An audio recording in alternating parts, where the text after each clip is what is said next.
Lendas da ciência. Emergir. Distribuição Sinapse. Versão brasileira RGA Rio.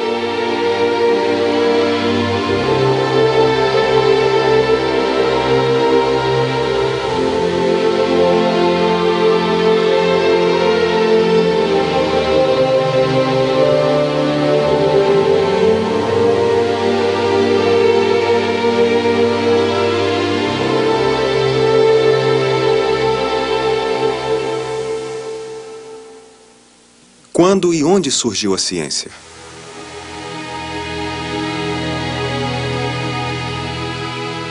A ciência tem uma história que é incontrolável e irreversível. Ela é irreversível como um fluxo, como um rio.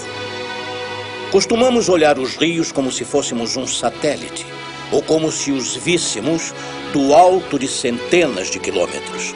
Ou melhor, como se os lêssemos, desenhados em um mapa. Seja o rio Viena, o Garonne, o Danúbio ou o Yukon. Pode-se ver uma linha bem desenhada, percorrer um país e se jogar em algum mar e começar em uma nascente.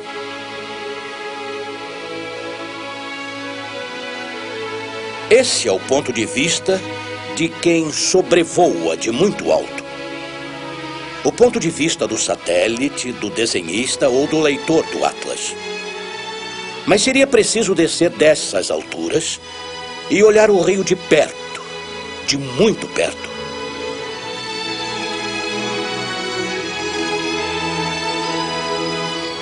Os barqueiros sabem que não se desce tão facilmente um rio.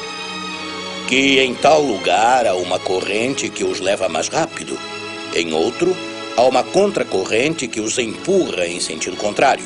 Mais à frente, há pedras que impedem a passagem. E em latitudes mais altas, às vezes o rio congela. Em um certo momento da noite, ele fica obstruído. É preciso esperar a desobstrução. A história flui assim. Não de maneira simples e reversível, mas de maneira complicada. Considerar esse fluxo ou rio acarreta a ideia de que eles possuem uma nascente, uma espécie de laguinho.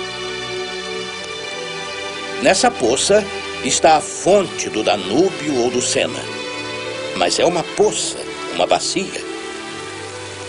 De onde vem a água? E de novo a coisa se complica. De fato, é mesmo contraditório, mas a nascente é uma desembocadura. A nascente não está completamente rio acima, ela já tem um aval. O aval de 1001 pequenos arroios e canais que vão em direção a uma determinada pradaria. A uma camada de água subterrânea, de 1000 pontos de uma geleira, de chuvas residuais que formaram uma poça adiante. Em resumo, a fonte em si é uma compilação. O mesmo ocorre para as ciências. Acredita-se, em um determinado momento, que foi descoberta a nascente em algum lugar. Aqui, dizem, nasceu a geometria. A química nasceu em certas culturas e acreditam ter descoberto a sua origem. Mas, de repente, a origem foge. É preciso voltar ainda mais longe, como a fonte do Danúbio ou do Sena. É preciso tentar encontrar os pequenos arroios que alimentam a bacia de compilações que é a nascente. Portanto, o problema da origem deveria ser solucionado de duas maneiras. Em primeiro lugar, voltando além do que se acredita ser a origem. Em segundo lugar, fazendo proliferar o que se acredita ser único. Não, a origem nunca se encontra em um lugar, um momento, uma cultura, na cabeça de um homem ou em uma circunstância particular, mas se multiplica em diversas circunstâncias e lugares. Seria preciso acostumar-se a dizer, em vez de a origem de uma ciência, as origens. É sempre uma vantagem falar no plural.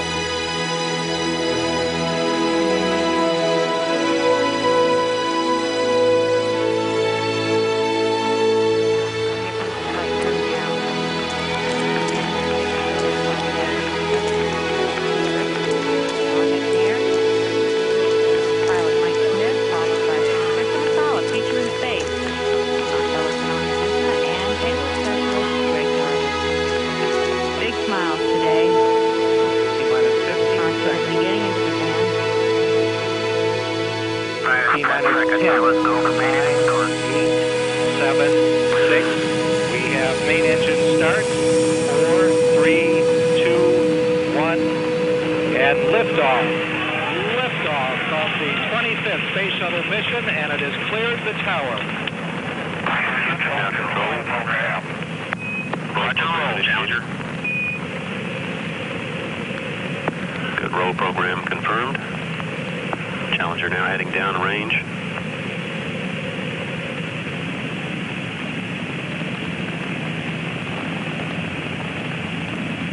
Engines beginning throttling down now at 94%. Normal throttles for most of the flight, 104%. We'll throttle down to 65% shortly. Engines at 65%, 3 engines running normally, 3 good fuel cells, 3 good APUs. Dia 28 de janeiro de 1986, no Cabo Canaveral, são 11 horas e 39 minutos. Os motores do foguete Challenger acabam de ser ligados. O foguete decola e 74 segundos depois ele explode, levando à morte os 7 membros da tripulação.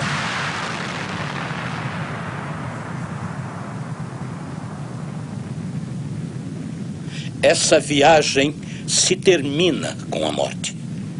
Às vezes, os romances, narrativas e relatos completamente imaginários dizem a verdade. Relatos mais verdadeiros do que eles próprios. Então, em 1865, Júlio Verne, romancista de profecias, como se dizia, escreve um romance que acompanhou a nossa infância e que se chama Da Terra à Lua. Se um obus fosse atirado em direção à Lua, escolhida como alvo, seria preciso calcular o tamanho e a inclinação do canhão. E resolvem construir esse canhão. Não no Cabo Canaveral, mas quase no Cabo Canaveral. Isto é, na península da Flórida. Por quê?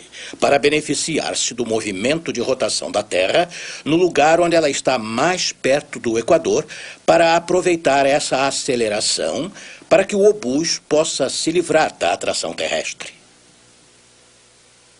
Cálculo perfeitamente correto e confirmado por nossas experiências de hoje em dia.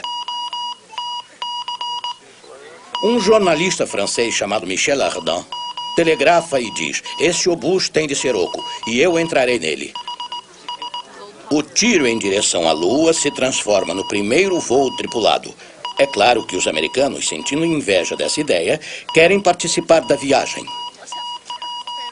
Michel Ardan e os 2 americanos, Nicholl e Barbicane, se instalam nessa bomba, nesse obus. E 125 anos antes da história do Challenger, estamos no momento da decolagem do Columbiad. É preciso lembrar que eles tinham levado em sua viagem não somente homens, mas também animais, um cachorro e uma cadela, para tentar reproduzir esses animais na Lua, já que estavam partindo para a Lua. A cadela se chamava Diane e o cachorro Satélite, 2 nomes astronômicos, evidentemente. Nomes míticos e astronômicos que falam ao mesmo tempo do passado da ciência, do mito e do futuro, ou seja, da astronomia. De repente, fogo! E aí vai o obus, o habitáculo lançado em direção à Lua. É claro que o impacto é gigantesco. Qualquer cálculo teria mostrado que o obus se estraçalharia, matando imediatamente os ocupantes.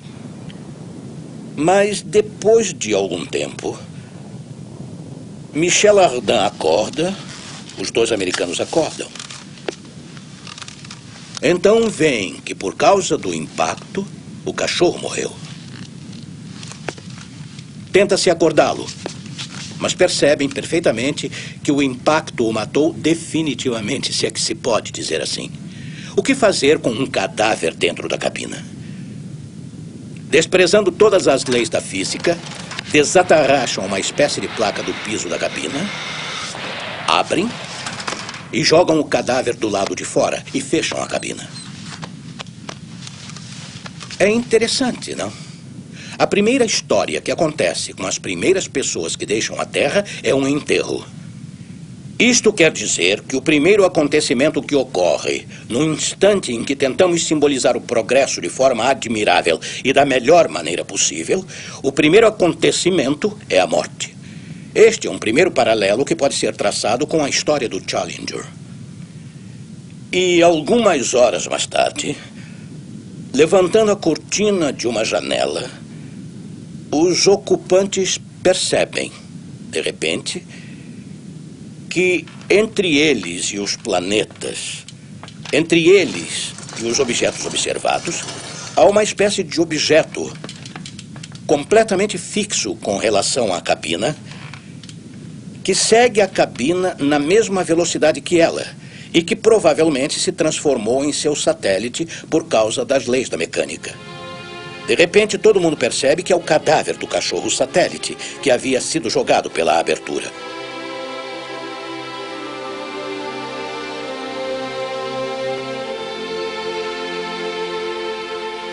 É claro que se estivessem na Terra e tivessem enterrado o cadáver, a Terra teria causado o esquecimento do cadáver, porque caminhamos sobre a Terra sem saber que ela é a casa dos mortos, a casa de todos os mortos desde que o mundo existe.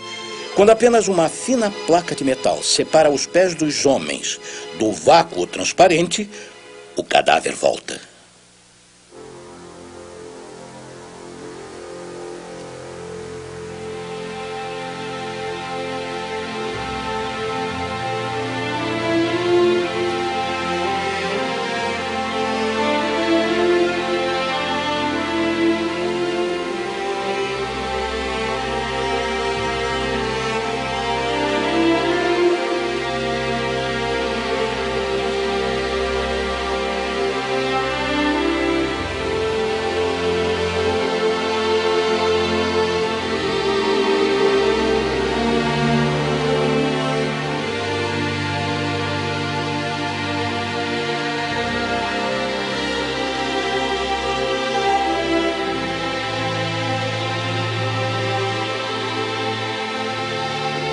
Se o Columbiad é realmente o símbolo do progresso científico, do avanço das ciências para o novo mundo, qual é a sua nascente?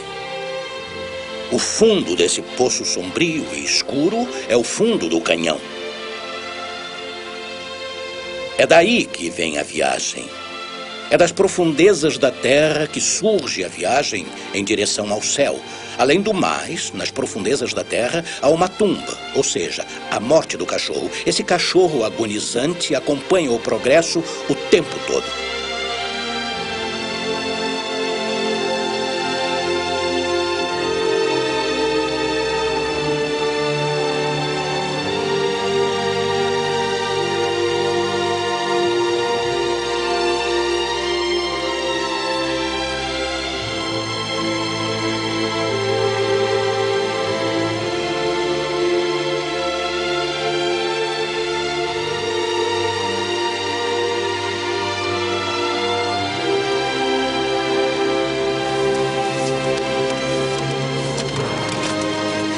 Ao contrário do que se pensa, a escuridão da partida não é suprimida pela claridade da viagem. A ciência é clara, precisa, distinta, perfeita racionalmente. De onde ela vem? Não se sabe, é negro, obscuro, profundo, mítico, às vezes religioso, dizem alguns, com conteúdos irracionais que não têm nada a ver com a clareza racional. De certo modo, um progresso sempre se paga com uma regressão em outro lugar.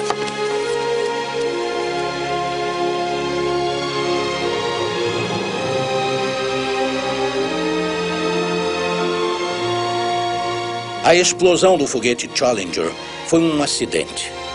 De certa forma, o cachorro que segue essa viagem dos 3 homens em direção ao novo mundo é o conjunto dos problemas das ciências que nos perseguem desde sempre em nosso avanço em direção à clareza.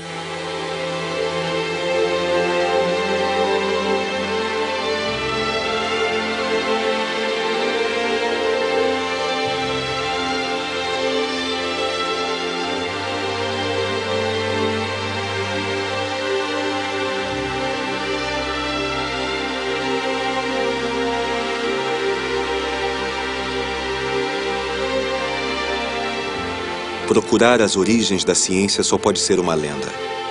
Mas ela começa provavelmente assim.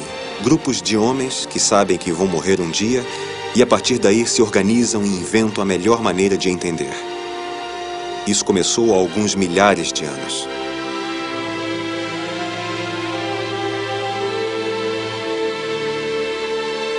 Há 200 mil anos, apareceu o homem, como conhecemos hoje em dia. Era uma população de 100 de milhares de pessoas. Ela se situava em algum lugar entre a África do Leste, o Oriente Médio e a Península Indiana.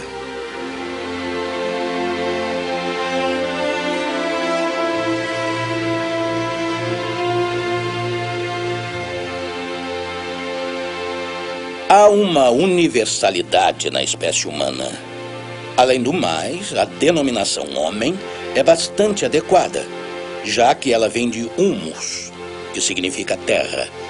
Isso dava o nome antigamente a essa raça autóctone que saiu da terra-mãe ou que foi criada a partir da terra, segundo os textos bíblicos.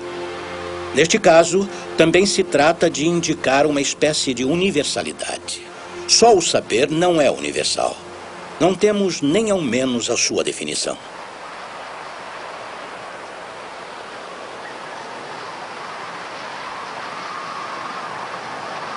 Os primeiros homens que se conhecem nasceram na África, provavelmente depois de um acidente geológico. Houve o que se chama abertura do Rift africano. O meio da África se levantou e um platô chegou a 1.500 metros de altura, aproximadamente. Esse umbral parou as nuvens vindas do oeste. Dessa forma, a parte leste do Rift africano ficou ressecada e de uma paisagem de floresta passou-se a uma paisagem de savana. O conjunto da floresta era povoado por macacos. Depois da curvatura do continente africano, os macacos da parte leste começaram a viver em uma paisagem de savana sem árvores. Para isso, eles tiveram de se adaptar, evoluíram. Os esqueletos dos primeiros hominídeos foram encontrados nessa parte leste da África. Como essa moça, tão famosa, a Lucy, morta nas margens de um lago há 3,5 milhões de anos. Na parte oeste, os macacos ficaram. Eles ainda estão lá.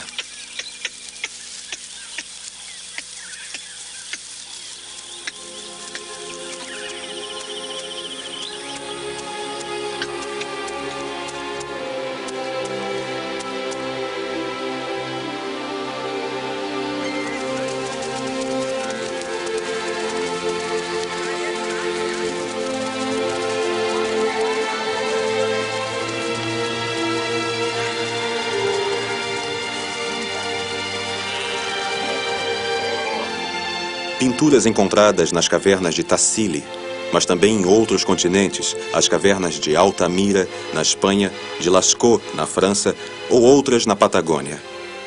Os primeiros rastros dos homens que viviam ali. Há 10 mil anos, éramos 2 milhões de indivíduos.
Fazer fogo sempre que fosse preciso, cozinhar alimentos, se proteger do frio, espantar os bichos.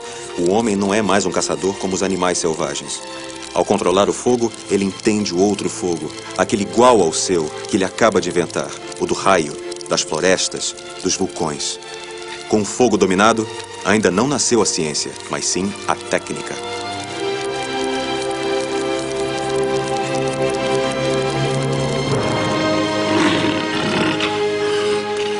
Podemos afirmar o que são determinadas práticas.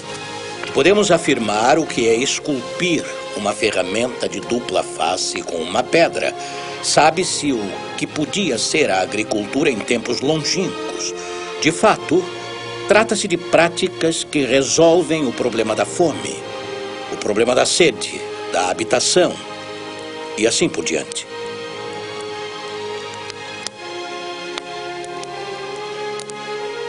Mas dessas práticas até a ciência, o caminho é muito longo. Então, a teoria prática é uma nascente possível. Mas é preciso relacioná-la a muitas outras nascentes para que isso trace o grande caminho que foi recentemente chamado de ciência.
Anteontem, graças a Lucy, o homem tinha 3 milhões de anos.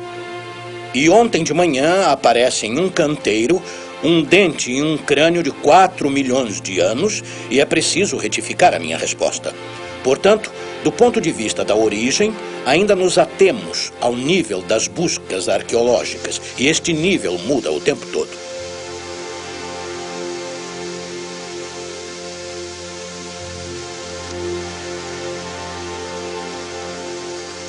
Considerando a complexidade do problema das origens, a partir daí pode-se contar histórias simples.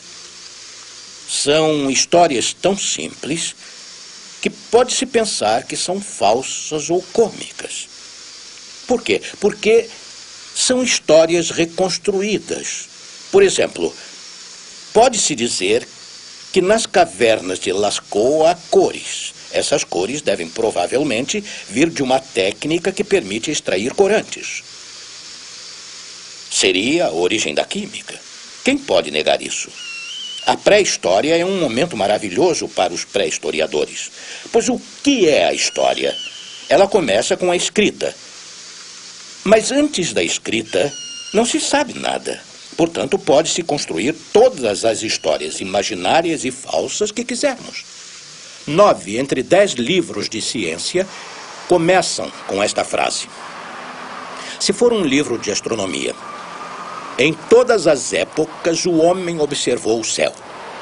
Se for um livro de química, em todas as épocas o homem quis tratar a matéria. Se for um livro de mecânica, em todas as épocas o homem observou os objetos caírem. Em todas as épocas o homem fez isto ou aquilo. O homem. Quem sabe o que isso significa? Homem. Se tivéssemos que fazer um filme, pediria que fosse filmada a imagem desse homem. Esse homem seria loiro ou moreno? Homem ou mulher? Grande ou pequeno? Vestido de preto ou de branco? De que modo estará calçado? O que vou colocar ao seu redor? Que meio ambiente natural, técnico? Que ferramentas colocarei em suas mãos? O homem não existe. Ele é asteca, maia, chinês, do norte ou do sul, é grego, egípcio, francês, inglês. Mas de que época? 20 mil anos antes de Cristo? 25 mil, 10 mil, 4 mil, 3 mil? Esse homem nunca pensou sempre a mesma coisa. Não tinha os mesmos semelhantes ao seu redor, nem as mesmas ideias. Ele não tinha os mesmos costumes. Portanto, não pensava a mesma coisa. Dizem que ele observava o céu. Mas que céu? Para nós, quando olhamos o céu, quando conseguimos, o olhamos por causa das luzes das cidades que nos impedem de vê-lo. Se nós o olhamos ainda, o que vemos? Vemos estrelas, planetas e algumas vezes galáxias. Mas há 3 séculos não se via de jeito nenhum galáxias. Há alguns milhares de anos não se sabia distinguir entre estrelas e planetas. E em quantas culturas o céu é apenas uma cúpula furada que deixa passar os raios luminosos?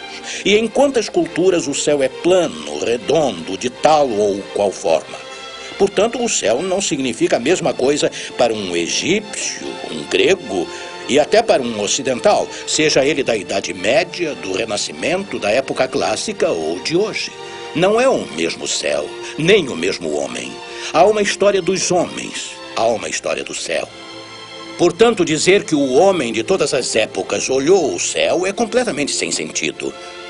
É preciso entender direito que esse homem universal, eu não posso mostrá-lo na tela da televisão. Talvez porque ele não tenha nunca existido.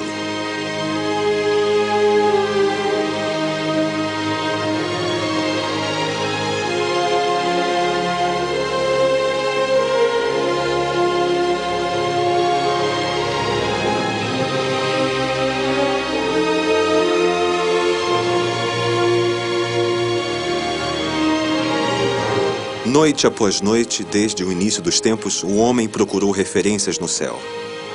Esses desenhos que as estrelas formavam em alguns lugares do céu e que voltavam sempre ao mesmo lugar, forneceram essas primeiras referências, orientações e direções.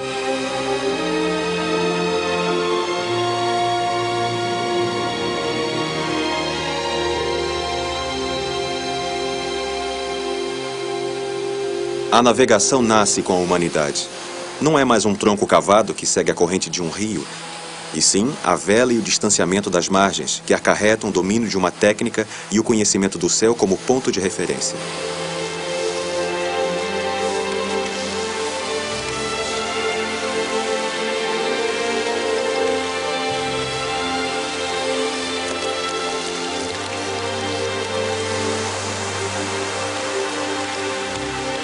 Em Ouadi Amamet, por exemplo, no Egito, esculturas cavadas na própria pedra representam os primeiros barcos à vela.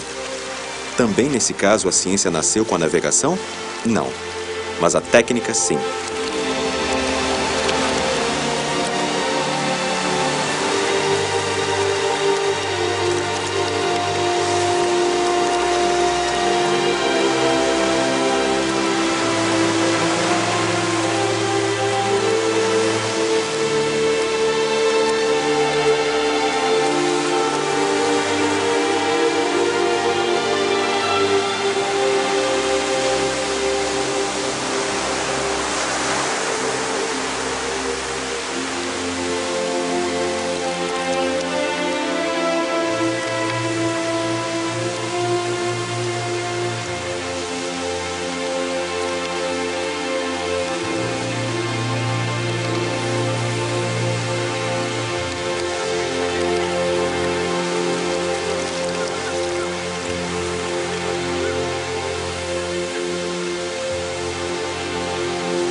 O Ganges para a Índia. O Nilo para o Egito. o Rio Amarelo para a China.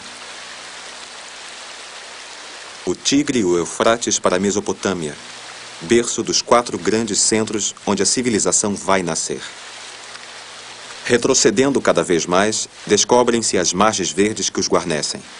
A lenda dos campos cultivados, irrigados, lenda desse momento onde o homem, há 10.000 anos, se instala, planta e inventa a agricultura.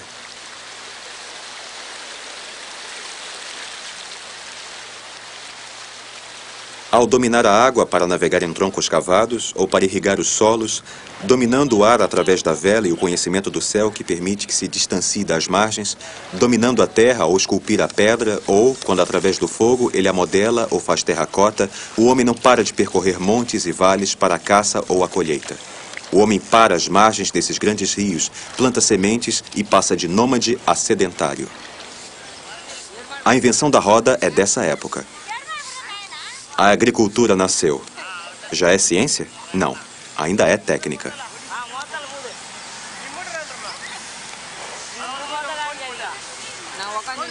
A agricultura domina a terra, a água, o ar e o fogo. Ela é uma politécnica dos 4 elementos. Ela nasceu em todo o mundo entre 9.000 e 7.000 antes de nossa era. No Oriente Médio, ela aparece na cultura de cereais e na criação de rebanhos. Na Tailândia, são a cultura do feijão, da ervilha e da castanha de água que mais se desenvolvem. No México, aparece a cultura das abóboras e das cabaças. Os cachorros são amestrados e usados para a caça. O Oriente Médio e a Grécia veem aparecer a rotação das culturas e a da irrigação. Os mesopotâmios não se contentam com administrar as enchentes de seus rios e constroem diques e barragens para que se possa conservar a água.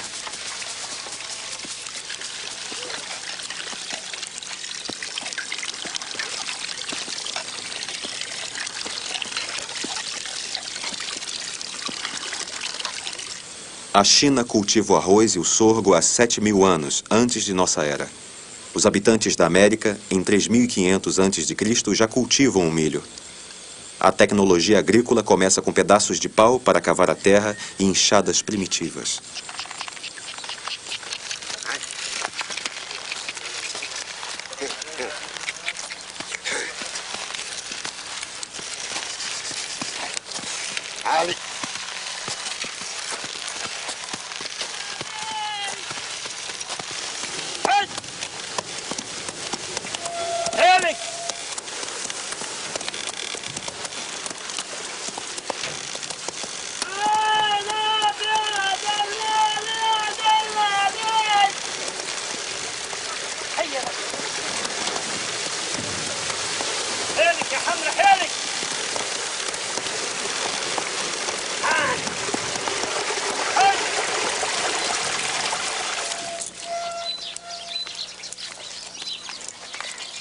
A partir daí, surge uma nova classe de pessoas, os artesãos, capazes de fabricar objetos usando argila ou outros materiais. Fabricam ferramentas cada vez mais sofisticadas, capazes de trabalhar o metal.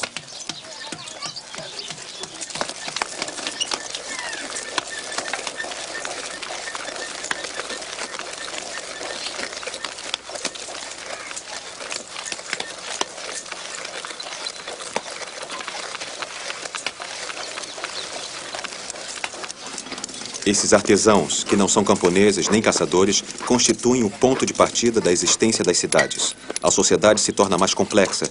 As relações e as dependências entre os membros se intensificam. Todas essas histórias da descoberta do fogo, das primeiras práticas de navegação e assim por diante, são histórias reconstituídas.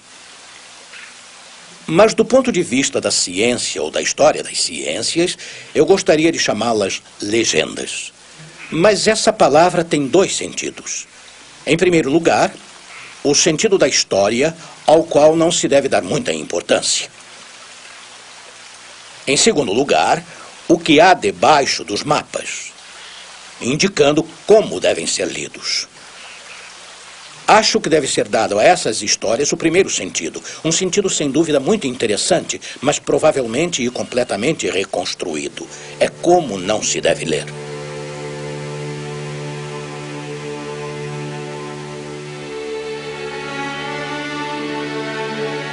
Nessa altitude, o Nilo se parece com seu desenho em um mapa de geografia.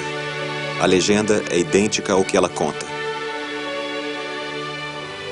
Em todo o planeta, lugares onde ele começou a amestrar animais, cultivar plantas, se cercar de objetos fabricados, moer grãos, tecer, tingir a lã, destilar álcool, fermentar vinhos e cervejas, técnicas milenárias necessárias à vida do agricultor. Estamos em Malaha, em Israel, em Mesil, no noroeste da Índia, em Subarda, na Turquia, e em outros lugares nas margens desses rios que deixam ver suas beiras, na China, Índia, no Egito ou na Mesopotâmia, rastros de aldeias milenares, os primeiros vestígios humanos.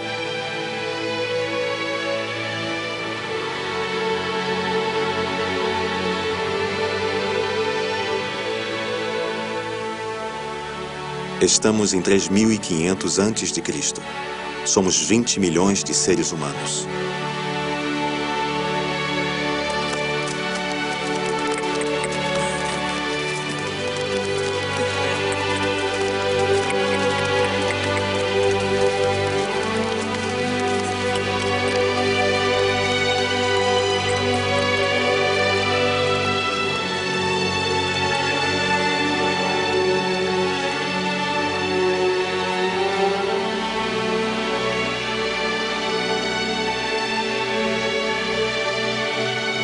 Aqui no Egito, as cheias do rio determinaram completamente a vida dos egípcios.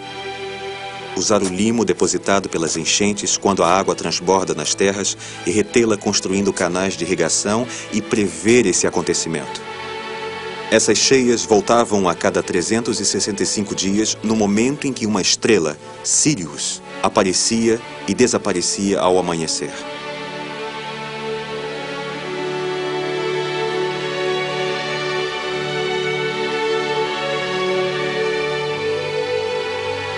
Seria o primeiro dia do calendário egípcio.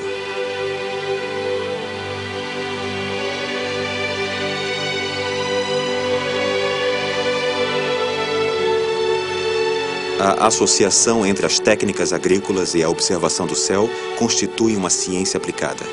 Essa ciência não é possível sem um esboço matemático.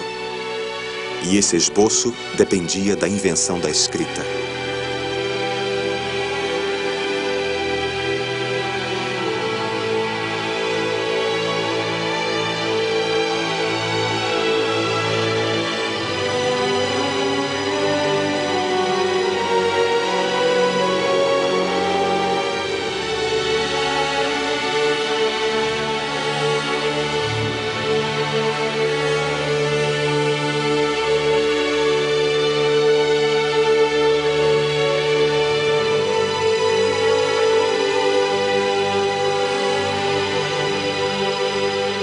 A escrita foi inventada, e com ela o registro, a conta, o cálculo. A partir de então, a astronomia, a medicina, a aritmética, as principais disciplinas científicas podem inscrever seus nomes em caracteres cuneiformes ou em hieróglifos. Os números provavelmente antecederam as letras. É nesse momento, então, que a ciência nasceu. Temos plaquetas na Mesopotâmia. Temos papiros no Egito. E, em particular, o papiro Hind, que se chama o Manual do Calculador, onde está escrito 16 mais 9 é igual a 25. Isto quer dizer que 4 ao quadrado mais 3 ao quadrado é igual a 5 ao quadrado, que o quadrado da hipotenusa é igual à soma dos quadrados dos dois outros lados, o que de fato é o teorema de Pitágoras. Começa-se a pensar que existe no Egito, antes dos gregos, o surgimento de um pensamento não geométrico, não geral, nem no sentido da matemática grega, mas de cálculos que chamamos daqui em diante de algoritmos. Um algoritmo é o conjunto de operações utilizadas para resolver um problema dado. Um pouco como quando se coloca uma operação, se diz, coloca-se tanto embaixo, soma-se tanto e sobra tanto. Agora, de maneira um pouco mais complicada, os algoritmos são usados para resolver problemas no interior de nossas calculadoras e de nossos computadores. começava-se a ter a ideia que eles tinham um pensamento algoritmo que não tem nada a ver com o pensamento geométrico dos gregos, mas é uma matemática realmente autêntica. É que, como o algoritmo é muito bem definido e que está ligado a um procedimento dado para um cálculo dado, ele não é geral.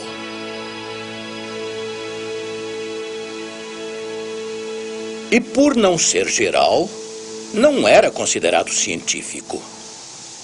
Quando se estuda no computador, não se faz matemática em geral, como faziam os gregos. Faziam resoluções de problemas singulares, simulações de problemas singulares. Mas como são feitos muito rápido, graças aos computadores, a velocidade de resolução obtida pela generalidade é igualada pela velocidade de resolução usada pelos computadores. No fundo, um cálculo, um pensamento, uma escrita, são sempre uma economia. E rápido. A generalidade permite que se vá rápido. Então, os gregos tinham sempre chegado na frente, como a lebre chega antes da tartaruga. Atrás, os egípcios e os mesopotâmios faziam um pouco o papel da tartaruga. Isto é, o algoritmo resolve os problemas tempo por tempo, singularidade por singularidade. Mas a partir do momento em que foram acoplados à velocidade da máquina, nesse instante, a tartaruga alcança a lebre. E de repente, esse famoso nascimento vai pular uma cultura. Vai pular toda uma época. Nossa matemática, que era grega, vinda desse rio principal, nascido com o Teorema de Pitágoras, se desloca. E com a chegada dos computadores, começa a confiar no pensamento algorítmico. E assim, nosso tempo, com seus computadores e algoritmos, se liga talvez mais facilmente às plaquetas cuneiformes que aos manuscritos gregos da geometria.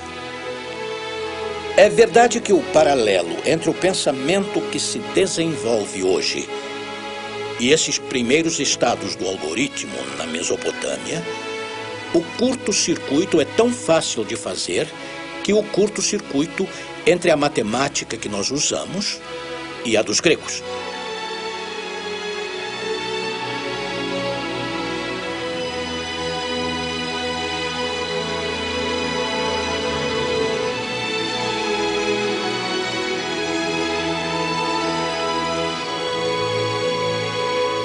Mas pode-se ter outro pensamento. É que, à medida que a ciência avança, e eu disse antes que, à medida que ela avança, ela transporta com ela suas perdas e seus benefícios, como o foguete lançado que levava com ele suas condições iniciais, isto é, a morte e o cadáver do cachorro satélite. À medida que avança, a ciência faz bifurcações. Ela inventa o novo. No fundo, o interessante na história das ciências é o surgimento da novidade. Essa novidade ocorreu no século XVII, XVIII, com tal ciência, em tal cultura e em tal momento. Ela ocorre hoje.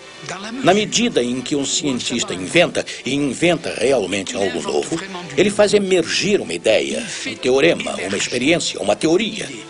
Ao fazer emergir uma teoria, ele resolve hoje o problema da origem. Quando começa a ciência?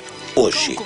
Ela começa hoje, pela invenção de fulano ou beltrano de um teorema realmente novo, pela invenção de cicrano de uma experiência inédita, pela invenção de um terceiro de uma teoria completamente nova.